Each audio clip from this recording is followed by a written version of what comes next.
আসসালামু আলাইকুম প্রিয় বন্ধুরা, কেমন আছো? আশা করি তোমরা সকলেই ভালো আছো। চলে আসলাম আমি তামান্না স্বপ্ন তোমাদের কাছে নতুন আরও একটি ভিডিও নিয়ে। তো আজকে চলে যাচ্ছি হচ্ছে লক্ষ্মীগঞ্জ, মানে আমার ছোট ফুপুর শ্বশুরবাড়িতে। তো সেইখানে চলে যাব। আর এই তো চলে আসছি। আর দেখো পুকুরটা কত সুন্দর করে ঘাট বাঁধানো আর কি। এই পুকুরটা দেখতে আসলেই অনেক ভালো লাগতেছিল। আমার কাছে মনে হচ্ছিল গরমের দিন যদি হতো আর আমি যদি সাঁতার জানতাম তাহলে একটা লাফ দিয়ে নেমে যেতাম। কিন্তু আমি তো সাঁতার জানি না। তো যাই হোক, এইখানে সবাই হচ্ছে শাক বাছতেছিল এই চকে। তো মূলত আজকে আমরা এই চকেই হচ্ছে পিকনিক করব। এই চকের মাঝখানে আমরা খাবার খাবো। তো এখানে কিছু কলই শাক ছিল, কলই শাক বলেই তো মনে হয়। আর ধনিয়া পাতা ছিল, তো আমি হচ্ছে ধনিয়া পাতাগুলো বেছে নিচ্ছিলাম। আর ওখানে হচ্ছে মাইমুনা লাল শাক তুলতেছিল আর কি। সবাই মিলে আমরা শাক বাছতেছিলাম, আমি হচ্ছে ধনিয়া পাতা তুলতেছিলাম।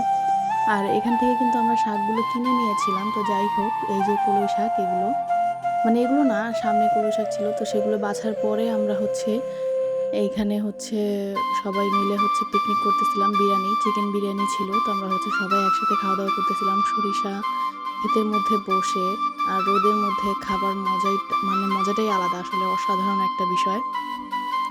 আমাদের কাছে অনেক ভালো লাগতেছিল। তো এবার তো আমরা একা একা ছিলাম। তো যাই হোক, ইনশাল্লাহ সামনে বছর সবাই একসাথে আসবো, আমাদের পুরো পরিবার সহ সবাই, মানে আমাদের পরিবার এটা, তবে আমাদের যারা আত্মীয়-স্বজনরা আছে আর কি, ফুপু, কাকা, তারপর আমার শ্বশুরবাড়ির ফ্যামিলি, সবাইকে নিয়ে আসবো ইনশাল্লাহ। তো খাওয়া-দাওয়া শেষ করে এখন একটু আমরা হাঁটাহাঁটি করতেছিলাম। আর এদিকে কুয়াশা পড়ে যাচ্ছে, কারণ রোদ একদমই নাই, রোদ নিভে গেছে আর কি। যাই হোক, রোদ শেষ, এখন হচ্ছে কুয়াশা পড়ে গেছে। আমরা কুয়াশার মধ্যে একটু হাঁটাহাঁটি করতেছিলাম, চারিদিকে কুয়াশা। এখানে হাঁটাহাঁটি করে পরে কিন্তু আমরা রওনা দিয়ে দিব বাড়ির উদ্দেশ্যে।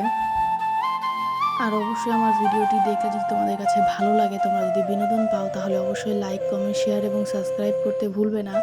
সাবস্ক্রাইব করলে আমি ইনশাল্লাহ আরও অনেক ভালো ভালো ভিডিও তোমাদের জন্য আপলোড করব। তো অবশ্যই সবাই সাবস্ক্রাইব করবা।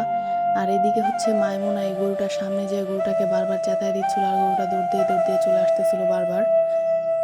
আর এখন হচ্ছে আম্মু রস জাল দিয়ে মিঠাই তৈরি করে নিচ্ছিল নিজের হাতেই। এই দেখো মিঠাইয়ের বীজ বানাচ্ছে আর কি, বীজ বানিয়ে মিঠাই তৈরি করে নিচ্ছিল। আর মাইমুনা দুষ্টামি করতেছিল। আর এদিকে হচ্ছে ভাপা পিঠা তৈরি করবে, তাই ভাপা পিঠা তৈরি করার জন্য ভাপা পিঠার যে আটাটা থাকে, সেটা মানে চালের গুঁড়ো থাকে, সেটা কিভাবে প্রসেসিং করে সেটাই তোমাদের সাথে একটু শেয়ার করলাম। হালকা করে ভাপা পিঠার একটা রেসিপি বলে দিলাম আর কি, সেটা বলতে পারো যে রেসিপি দিয়ে দিলাম। তো দুধ দিয়ে হচ্ছে আগে ফার্স্টে দুধ জাল দিয়ে নিয়েছে, এরপর দুধ দিয়ে হচ্ছে এখানে হচ্ছে ডোটা, মানে পিঠার যে ইয়াটা থাকে আর কি, তো সেটা তৈরি করে নিচ্ছে। আর মাইমুনা হচ্ছে বারবার দুষ্টামি করতেছিল, ওর জামাটা বারবার হচ্ছে ক্যামেরার সামনে দিচ্ছিল। তো যাই হোক, এখানে হচ্ছে পিঠার মানে যে চালের গুঁড়া থাকে সেটা বানানো হয়ে গেছে। আর এখন হচ্ছে এটা চেলে নেওয়ার পালা। তা আম্মু হচ্ছে পুরোটা দুধ দিয়ে দেয়নি, কিছুটা ছিল, তো সেগুলো এখন হচ্ছে রেখে দিবে। আর এদিকে হচ্ছে এটা দিয়ে চেলে নিবে, এটাকে চেলে নেওয়া হবে এখন। এরপরে আম্মু হচ্ছে চেলে নিচ্ছিল ভালো করে। আর ওই পাশে সাইডে রাখা ছিল মিঠাইটা। তো মাইমুনা একটু ডিস্টার্ব করে দিয়েছিল, লাড়াচাড়া দিচ্ছিল, আরও হচ্ছে ভালো মানে জ্বালাচ্ছিল। তো যাই হোক, ওই কারণে হচ্ছে প্রপারভাবে বীজটা তৈরি করা হয় নাই। আর এদিকে আম্মু হচ্ছে মানে যেই চালা গুঁড়াটা ছিল সেটা দিয়ে এখন পিঠার, এটা কিন্তু মাইমুনার খেলনা। তোমরা আগের ভিডিওতে দেখেছিলে মাইমুনার জন্য যে খেলনা বলটা কেনা হয়েছিল, তো সেই বলটা, এইটা হচ্ছে ওই বলটা। এখন হচ্ছে ফার্স্টেই হচ্ছে চালের গুঁড়াটা দিয়ে দেওয়া হচ্ছে, এরপর নারকেল দিয়ে দিল কিছুটা, এরপরে দিয়ে দিবে হচ্ছে গুঁড়ো দুধ। তো এখানে হচ্ছে আগে দুধ দিয়ে মানে পুরা ডোটা তৈরি করা হয়েছে, গুঁড়াটা, তারপরে হচ্ছে আবারও গুঁড়া দুধ দিয়ে দেওয়া হচ্ছে বেশি করে। এইভাবে পিঠাটা আসলেই মজা লাগে। আমি যেহেতু খাই না ওইরকম, তারপরও হচ্ছে বানাচ্ছি। তো আমি ভাপা পিঠা ওরকম পছন্দ করি না।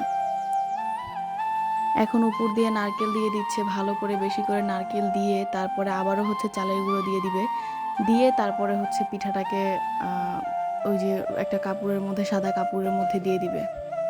আবারও বলছি, যারা যারা আমার ভিডিওটি দেখছো, যাদের কাছে ভালো লাগে, যারা সাবস্ক্রাইব করেছো তাদেরকে অসংখ্য ধন্যবাদ।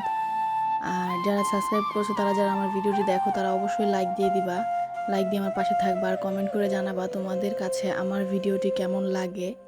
যদি ভালো লেগে থাকে সেটাও জানাবা, যদি খারাপ লাগে সেটাও জানাবা। অবশ্যই আমার ভুল ত্রুটি থাকলে সেটা আমি শুধরে নিব। তো এখন হচ্ছে পিঠাটাকে ভালো করে হচ্ছে ওই তো যেটা দিয়ে মানে একটা কাপড়ের মধ্যে দিয়ে যেভাবে ভাত দেয় আর কি, আমি অত কিছু জানি না। আমি এই পিঠা খাইও না, আর আমার কাছে ভালোও লাগে না, কেন জানি না আমার কাছে। তো পিঠা হয়ে গেছে। তো এখন হচ্ছে পিঠাটা নামিয়ে নেওয়া হবে। আর এই তো পিঠা নামানো হয়ে গেছে। আর এইখানে বসেই হচ্ছে সকালের নাস্তা করে নিবে মেয়ের জামাই আর কি, যার জন্য পিঠাটা বানিয়েছে সে। তো নাস্তা শেষ করে ওই পিঠা শেষ করে আম্মু আবার আরও একটা পিঠা বানানো হয়েছে। এটাকে আমাদের মাদারীপুরের ভাষায় বলে ফুলকুচি পিঠা। এটার নাম হচ্ছে ফুলকুচি পিঠা। তো ভিডিওটি যার যার কাছে ভালো লাগলে বা অবশ্যই লাইক, কমেন্ট, শেয়ার এবং সাবস্ক্রাইব করতে ভুলবেন না। ভিডিওটি এই পর্যন্তই ছিল। সবাই ভালো থাকবেন। আল্লাহ হাফেজ।